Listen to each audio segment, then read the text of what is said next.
अस्सलाम वालेकुम, नमस्कार, आदाब। मैं हाजी इरफान, आप देख रहे हैं CNN टीवी न्यूज़।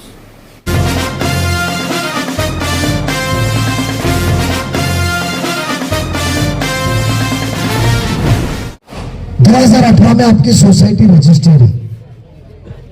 2019 में वोट मांगने आए थे, उनको ख्याल भी आया कि मैं जिससे वोट मांग रहा हूं वो ना कभी पैसे की मदद के लिए आए, ना कभी वो पुलिस स्टेशन के लिए आए, ना कभी वो दवा के लिए आए, ना कभी वो एडमिशन के लिए आए, मगर तो भी ये मुझे वोट देते हैं तो मेरा फर्ज बनता है मैं इनके हाल चाल पूछूं, इनके मसले समझूं। सीधी सी बात है, सोसाइटी एक्ट के अंदर क्लियर कट प्रोविजन है, आप डीन कन्वेंस के लिए जा सकते हैं।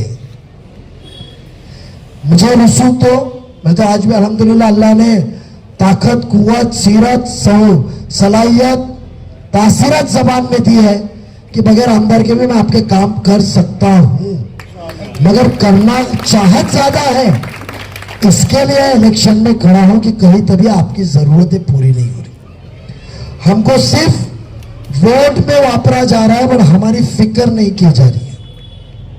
ओसी करा के देंगे, कन्वेंस करा के आपको देंगे, यह हमारा वादा है इंशाअल्लाह। इतना ही नहीं, नहीं, वो तो बाएं हाथ का काम है, महापालिका का है, ओसी महापालिका की है। इतना ही नहीं, मैं आप जो बयान कर रहा हूं ना, हो सकता है कि एक बहुत बड़ी पैसे वाली ताकत मेरे खिलाफ उतरेगी, मगर अल्लाह ने जो मुझे नसीहत दी है, जो मेरा आदत है कि मैं वो ताकत के खिलाफ लड़ूंगा, क्योंकि उसके अंदर आवाम का सबसे ज्यादा फायदा है। आज आपके पास में ये कॉम्प्लेक्स लेआउट अप्रूवल है, ये एक लेआउट में अप्रूव्ड है, सिंगल बिल्डिंग नहीं है, बराबर है। अब मैं बताते जा रहा हूं, तुम्हारे भी ख्याल में नहीं आएगा कि तुम ऐसे शख्स को वोट दे रहे हैं जो डॉक्टर भी है, जिसके पास दवा भी है, जिसके पास रास्ता भी है, और अल्लाह की दी हुई कुव्वत भी है, जो घर बैठे आपके मसले हल कर दे सकता है इंशाअल्लाह। आपका लेआउट अप्रूवल है। जिस दौरान ये प्लॉट डेवलप हुआ था, इसके अंदर जमीन का 25% आपको गार्डन देना है, प्लेग्राउंड उसमें बनाना है, ओपन स्पेस देना है, ये कंपलसरी लिखा हुआ है। ये बात मानते हैं? है आपके ताबे में? किधर बच्चीनी जगह पे इलीगल बिल्डिंग बन रही है? बताइए, आपने 15 साल ऐसे शख्स को जीत के दिया जिसके दरवाजा तो है ही नहीं, क्योंकि उसके ऑफिस ही नहीं है यहाँ उनकी। मेरे इंतजार में बताऊंगा तो आप फुर्सत में बताऊंगा कि आज तनकीद कर रहा था, इतने साल कहा था, मैं बताऊंगा सीरे में इंशाल्लाह कि 15 साल में ऑफिस नहीं कि सेक्रेटरी या मेंबर उठ के जाए कि हमारे सेक्रेटरी का फर्ज है और ये लेआउट के अंदर इलीगल बिल्डिंग बन रही है, ये पैसे कमा के हमारे हक की खुली जगह पे दे के जा रहे हैं, इसको रोको। है कोई जगह? आपने उस दौर में जो फ्लैट खरीदा रहेगा, पूरे मुमरा में सबसे महंगा खरीदा रहेगा, दबीर साहब बोलोगे नहीं? खरीदा रहेगा, तो क्या आपका हक नहीं है? क्या आप आपके हक के लिए लड़े, मांगे? कोई ऐसा आदमी है जो बोले हम आपके लेआउट के अप्रूवल के प्लान्स निकाल दिए, मुझे वक्त नहीं मिला? ये टैक्स का मामला है, बेशक मैं जानता हूं, इसमें टप्पे टप्पे में बिल्डिंग बनी है।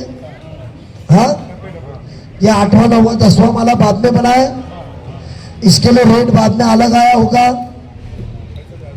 मैं आपको बोल रहा हूं ना, क्योंकि जो उसका रेट होता है, रेट बदलता है। इंशाल्लाह इसके ऊपर भी क्या कर सकते हैं मैं बताऊंगा। बट सबसे पहले आज ये बिल्डिंग मेरे ख्याल से तकरीबन 2000 साल में बनी है,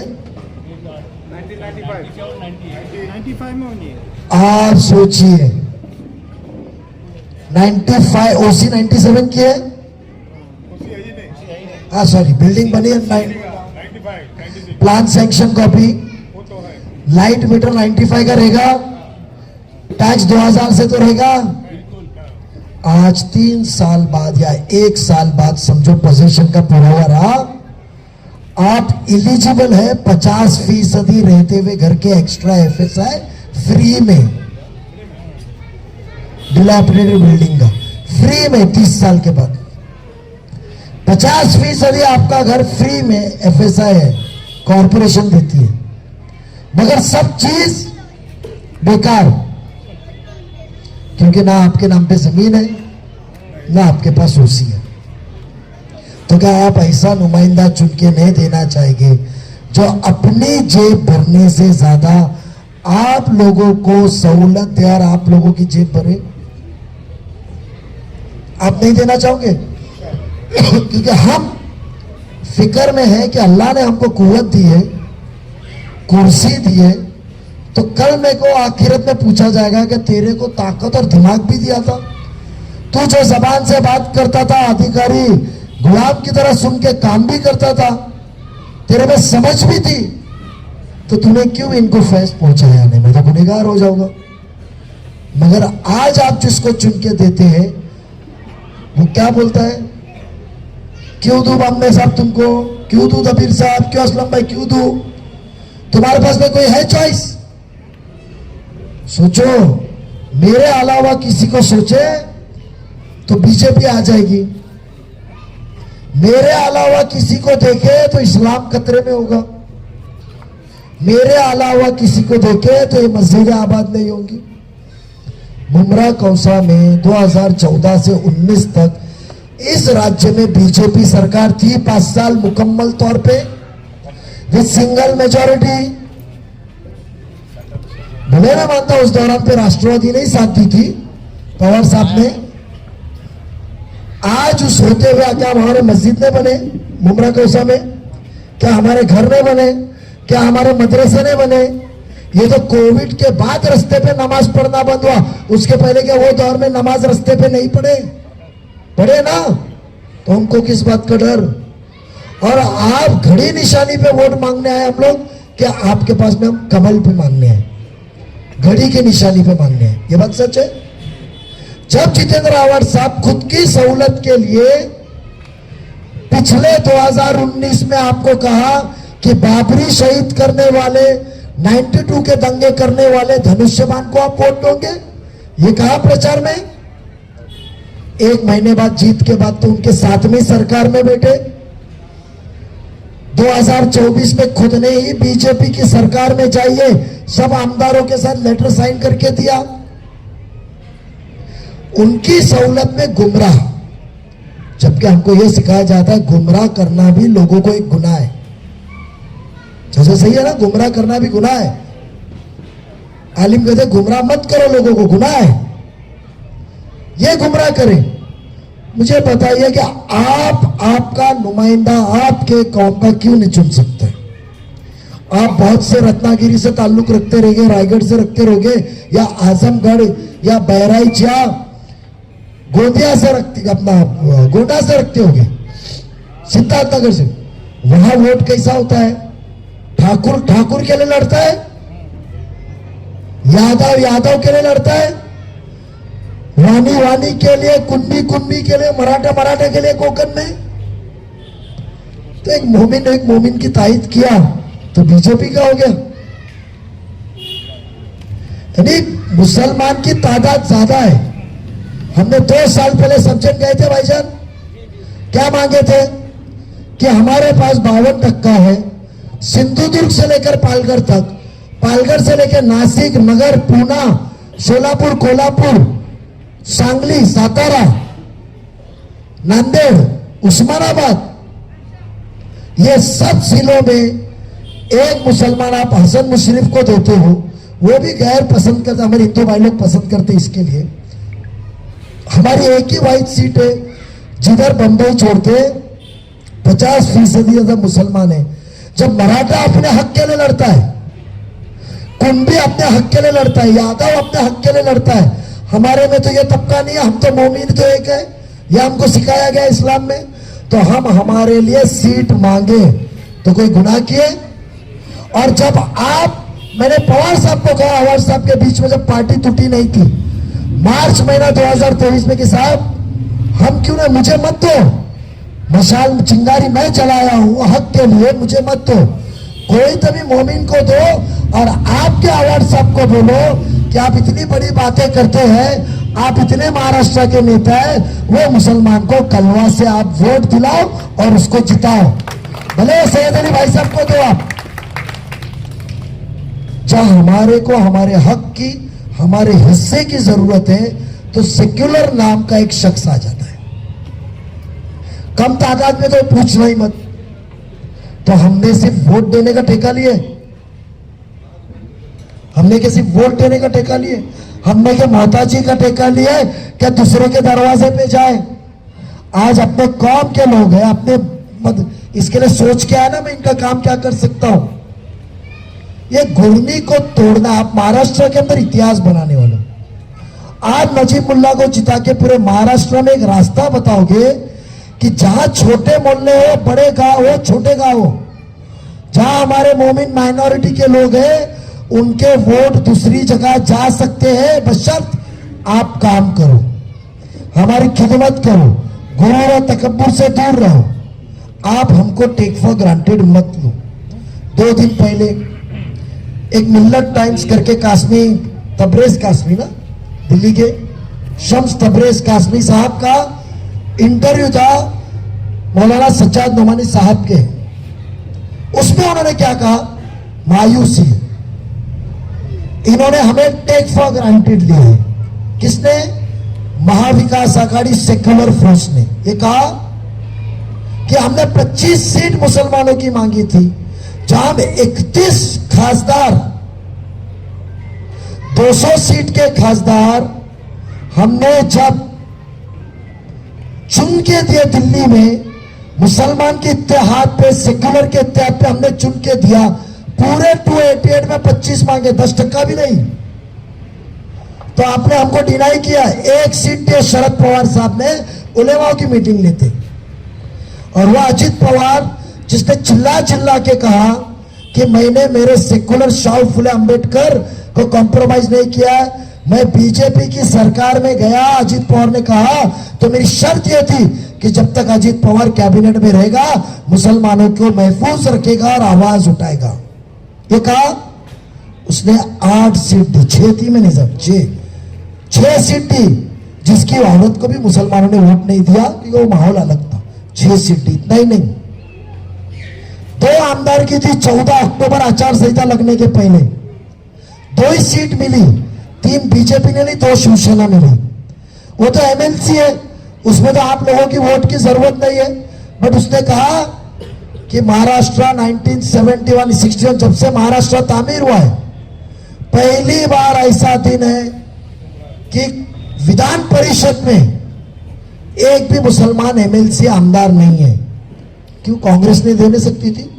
क्यों शरद पवार साहब नहीं दे सकते थे? क्यों शिवसेना देने सकती थी? बीजेपी और दूसरी शिवसेना छोड़ दो, आप दे सकते थे ना। उसने कहा पहला ऐसा दिन है, 3 महीने हो चुके, एक भी मुसलमान नहीं है, ये कौम को आवाज की जरूरत है, मजबूत करने की जरूरत है।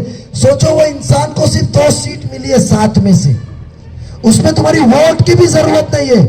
3 महीना पहले खासदारगी में आपके वोट से धोखा खाया है वो इंसान, तो भी उसने कहा वो वोट दे या ना दे, मैंने कसम खाया था मैं इनको ताकत दूंगा। 1 सीट माजी महापौर सांगली, मिरज, कुपवाड़ा के इद्रिस नाइकवाड़ी को दी।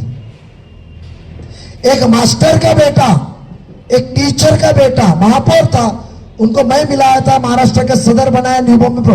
मेरे को पूछे बाबा सिद्दीकी साहब को देना था, इंतकाल हुआ। सोचो बाबा सिद्दीकी साहब को देने का था, इंतकाल हुआ है, शनिचर को इंतकाल हुआ, पीर को कैबिनेट में वो आमदार होने वाले थे। उसने फैसला दूसरों को देने का नहीं किया, मैंने नियत किया मुस्लिम को ताकत देने की, और मुस्लिम अल्लाह ने उसको ऊपर बुला लिया है, तो मैं कोई मुस्लिम को ही दूंगा। नाम पूछा, हमने नाम दिया और उसको ताकत दिया। क्या हम बीजेपी के साथ है? आप ये सवाल करोगे क्या? सही है, आप शिवसेना के साथ बैठो, मैं जितेंद्र आव्हाड साहब आपके प्रचार में आएंगे, उनके करीबी आपके प्रचार में आएंगे। खाली उनको एक पूछो कि जितेंद्र आव्हाड साहब आपके ऊपर 96-97 में जब एक करप्शन की सरकारी जमीन की अफरा तफरी की गुनाह दाखिल हुआ था, एंटी करप्शन का 7 दिन अंदर या 3 दिन अंदर थे, वो गुनाह चलता रहा। क्या आपने गोपीनाथ मुंडे उस दौरान पे बीजेपी की सरकार थी 99 तक, 95 से 99 बीजेपी और मनोहर जोशी सीएम थे, बाद में नारायण राणे थे, कि आप उनके रोज दरवाजे पे जाके पैर पड़ के आपने आपका गुनाह माफ कराया कि नहीं कराया? वो एक सवाल पूछो, बाकी के 2 सवाल और दूंगा। ये हमारे को एक मोमिन खड़ा है जिसको हिंदू पसंद कर रहे। कल रैली देखो, 3 घंटे की रैली में 2000 औरतें चली 5 किलोमीटर, मराठी औरतें दुआ दे रही थी, दुआ। बुढ़े लोग उतर के खारेगांव पारसिक में दुआ दे रहे थे, आरती निकाल रहे थे। यहां टीका लगाए, ठीक है, शिर के मुझे किसी ने बताया यहां लगाना, आरती निकाल, दुआ देने को अपने बच्चे को आ रहे थे। वो भी बदजन हो गए कि हमको हिंदू मुस्लिम के झगड़े से निकालो। अब 15 साल काम किए ना, तो 15 साल काम करके आपको पानी मिला? 8 टाकी के पैसे नजीब मुल्ला ने महापालिका से पास करके 2018 में दिया, एक भी टाकी नहीं है। आपके अंडरग्राउंड टाकी है जिसमें मच्छी की बात आती है, ऐसे कुछ बिल्डिंग वाले बताए। गंदा पानी आता है, ऐसे बिल्डिंग वाले बताए। क्या एक पानी की ओवरहेड टैंक नहीं आ सकती थी? काम की बात करो, काम करने आज जो बात यहां करते हो, और इतनी हिंदू मुस्लिम और दीन की चाचा की बात करते हो, मनियार चाचा, तो मेरा फर्ज था, चाचा ने खुद ने कहा कि नजीब मुल्ला पहला था जिसने मदद किया और गुनाह दाखिल किया। जब एक पत्रकार ने तुमको फोन किया तो दूसरे दिन गए वीडियो बनाए। मैं क्यों वीडियो बनाऊं? मेरे कौम का काम है, मैं क्यों बनाऊं? मेरे सवाब का काम है। किसी मोमिन के ऊपर अत्याचार हुआ और अल्लाह ने आपको ताकत दी, बनाया, और मैं उसका वीडियो बना के नुमाइश किया, तो मेरी नेकी जाएंगी चाचा? मैं क्यों नेकी गलाऊं? मेरी वोट नहीं मिले चलेगा 4। मुझे कहा मेरे दोस्तों ने कि भाई तू 95% काम करता है, तू वीडियो ना बनाता, वो 5% में बनाता। बोला भाई उसको चलने दो उसके रास्ते पे, मेरे को मेरी आवाम के ऊपर भरोसा है कि वो साथ देगी। आपको सिर्फ बीजेपी के नाम पे, दीन के नाम पे गुमराह कर रहा है। विशालगढ़ की बात करते हैं तो आप दरगाह विशालगढ़ की बात करते हैं, तो विशालगढ़ का जो हादसा हुआ, वो संगठन तो आपके कांग्रेस के खासदार साहब राजा साहब के बेटे की थी। मुसलमानों के विशालगढ़ वालों ने वोट नहीं देते जिनके घर टूटे। आप मगरमच्छ के आंसू बहना, मगर आपके जाने के पहले तो इंसान होता है। पता चला मेरे को कि आपकी ओसी चाहिए, सोचा तो आपको कहा मैं ओसी दूंगा। मुझे पता चला इनका कन्वेंस नहीं हुआ, तो आपके मांगने के पहले लाया, कन्वेंस आपको करके दूंगा। ये खिदमत है। बगैर बुलाए तीसरे दिन अजीत पवार साहब शाम को विशालगढ़ पहुंचे, पूरे डिपार्टमेंट को लेकर पहुंचे। पुलिस डिपार्टमेंट कलेक्टर को कहा जिसकी गाड़ी टूटी है, घर टूटा है, कांच टूटी है, मोटरसाइकिल टूटी है, मस्जिद का जो टूटा है, सबका पंचनामा करो। उसका नुकसान आया वो गांव का 2,43,00,000 रुपए। गरीब लोग थे। ताबड़तोड़ सरकार से 4 दिन के अंदर उनको मुआवजा दिलाया। किधर पेपर में पढ़े? खाली उस दिन का न्यूज निकालो, अजीत पवार ने खड़े जाके वो आवाम को पूछो। तो हमारी सीरत अच्छी है, सलाहियत अच्छी है। आपके रिश्तेदार पनवेल में होंगे, पनवेल गांव में मुकीद काजी साहब, पटेल साहब, नवीद पटेल, और उनको पूछोगे नजीब मुल्ला और अजीत पवार ने कैसे वो मोहल्ले की मदद की, जबकि वहां आमदार तो प्रशांत ठाकुर था। मीरा रोड में जाके पूछे, जब पुलिस ने परमिशन दी थी मोर्चा निकालने की डी राजा और नितेश रानी की, वहां तो आमदार दोनों बीजेपी और शिवसेना के थे। तो अजीत पवार ने हिंदू मुस्लिम एकता के लिए कैसी वो परमिशन दबाव डाल के कैंसिल कराया। होम मिनिस्टर तो बीजेपी के थे। हमारी नियत देखो ना कि कौम को कभी बेचे है क्या? ये हिंदू मुस्लिम बीजेपी क्या है? आपका बेटा, आपका भाई, हक से तो बुला सकते हैं। ऑफिस डालो, छोड़ो ऑफिस, जुम्मा की नमाज में खुतबा सुनते वक्त तो आजू बाजू मिलेंगे, नमाज जनाजे में तो बाजू में मिलेंगे, कहीं तो भी मिलेंगे जब पकड़ सकते हैं। क्यों नजीब वादा करके दिया था, क्या हुआ? माफी चाहता हूं, पूछ सकते हैं। क्यों देशमुख साहब 15 साल सदर था, पूरी बैंक का कारोबार पैसे का मेरे पास था, 1 रुपए का इल्जाम है पैसे का। हाँ देशमुख साहब, आप मेरे साथ काम किए, 1 रुपया कोई मुआवजा लिया? ऐसे साफ सीरत वाले के ऊपर आप जैसा पढ़ा लिखा तबका, अल्लाह ने आपको माली हालत से नवाजा है, कामकाज में आप ये सोच करके गुमराह कि उनके नाद में चल रहा है। हम हमारा सियासती करियर निकाले, कब्रिस्तान हमने काम किए कि नहीं? कब्रिस्तान के वीडियो लोग निकाल रहे थे। 2 साल से कब्रिस्तान का मसला चल रहा था। कोई इंसान को लगाने कि मैं मसला हल करूं, हाँ 2 मिनट मसला हल करूं, 5 करोड़ रुपए लाए स्कूल के लिए, 5 crore 53 teacher, 5 crore medium school के लिए, प्लेग्राउंड, स्विमिंग पूल। मैं आपको वादा करता हूं आपका रोड 30 मीटर का है। आज खूबसूरत वफा में भी आने को आपको गली आनी पड़ती है। मैंने मेरी बड़ी गाड़ी छोड़ के मुमरा में घूमने को छोटी गाड़ी में घूमना चालू किया। मुझे मालूम है आपको रास्ते की जरूरत है, आपको पानी के मसले की जरूरत है, हल करने की जरूरत है, आपको उसी की जरूरत है, आपको कन्वेंस स्ट्रीट की जरूरत है। एक मौका दीजिए, बीजेपी के नाम पे गुमराह होके मत चलिए। जिसने 15 साल लूटा है, मैं आपको वादा करता हूं टोरेंट भगाऊंगा। एक लास्ट बात करता हूं, एक लास्ट बात, बहुत वक्त ले लिया आपका, क्योंकि बहुत जज्बात से हम लड़ाई लड़ रहे हैं। हम लोग हमारा करियर दांव पे लगाए ले, पेतरे चल रहे, दादागिरी चल रही, खत्म करने की बात चल रही है। बाबा बुआ आके बैठे ले, हमारे को बीमार चल रहे, सलाइन लगा रहा हूं और निकल रहा हूं, हरूंगा नहीं। बेड़ा उठाया क्योंकि मेरे साथ जो जुड़े हुए ये इसको घर पे बुला के बोले होटल तोड़ेंगे। साहिल ये बोला मैं पीछे नहीं हटाऊंगा, कब्रिस्तान का मसला भूलूंगा। हम निकले हैं इंशाल्लाह, आपकी दुआ लेके एक ही कहता हूं, वो कह रहे हैं कि मेरे को मौका 1 महीने के बाद मैं मंत्री बनूंगा, आप मुझे जिताइए, मैं 1 महीने में टोरेंट भगाऊंगा। ये बात सुने आपने? भगाऊंगा, ऐसा अवार्ड सब कह रहे। मैं आपको एक याद दिलाना चाहता हूं, टोरेंट आई 1 मार्च 2020 को, अवार्ड साहब मंत्री बने दिसंबर 2019 को। टोरेंट चार्ज लेने के पहले 3 महीने उनके पास थे, और उसके बाद आपके वोटों के कर्ज के तौर पे अल्लाह ने उनको 2.5 साल कैबिनेट मंत्री ऑफ हिंदुस्तान का सबसे पावरफुल स्टेट का मिनिस्टर बनाया। कैबिनेट 2.5 साल थे, जब भी उनको लगा ने टोरेंट भगाना। आज नजीब ने चिंगारी बजाया है, आज आप लोग ने मदद की है तो टोरेंट की याद आई। ऐसे झूठे इंसान को आप फिर से गुमराह के वोट देना चाहेंगे कि आपके बेटे, आपको भाई को, घड़ी को वोट देना चाहेंगे?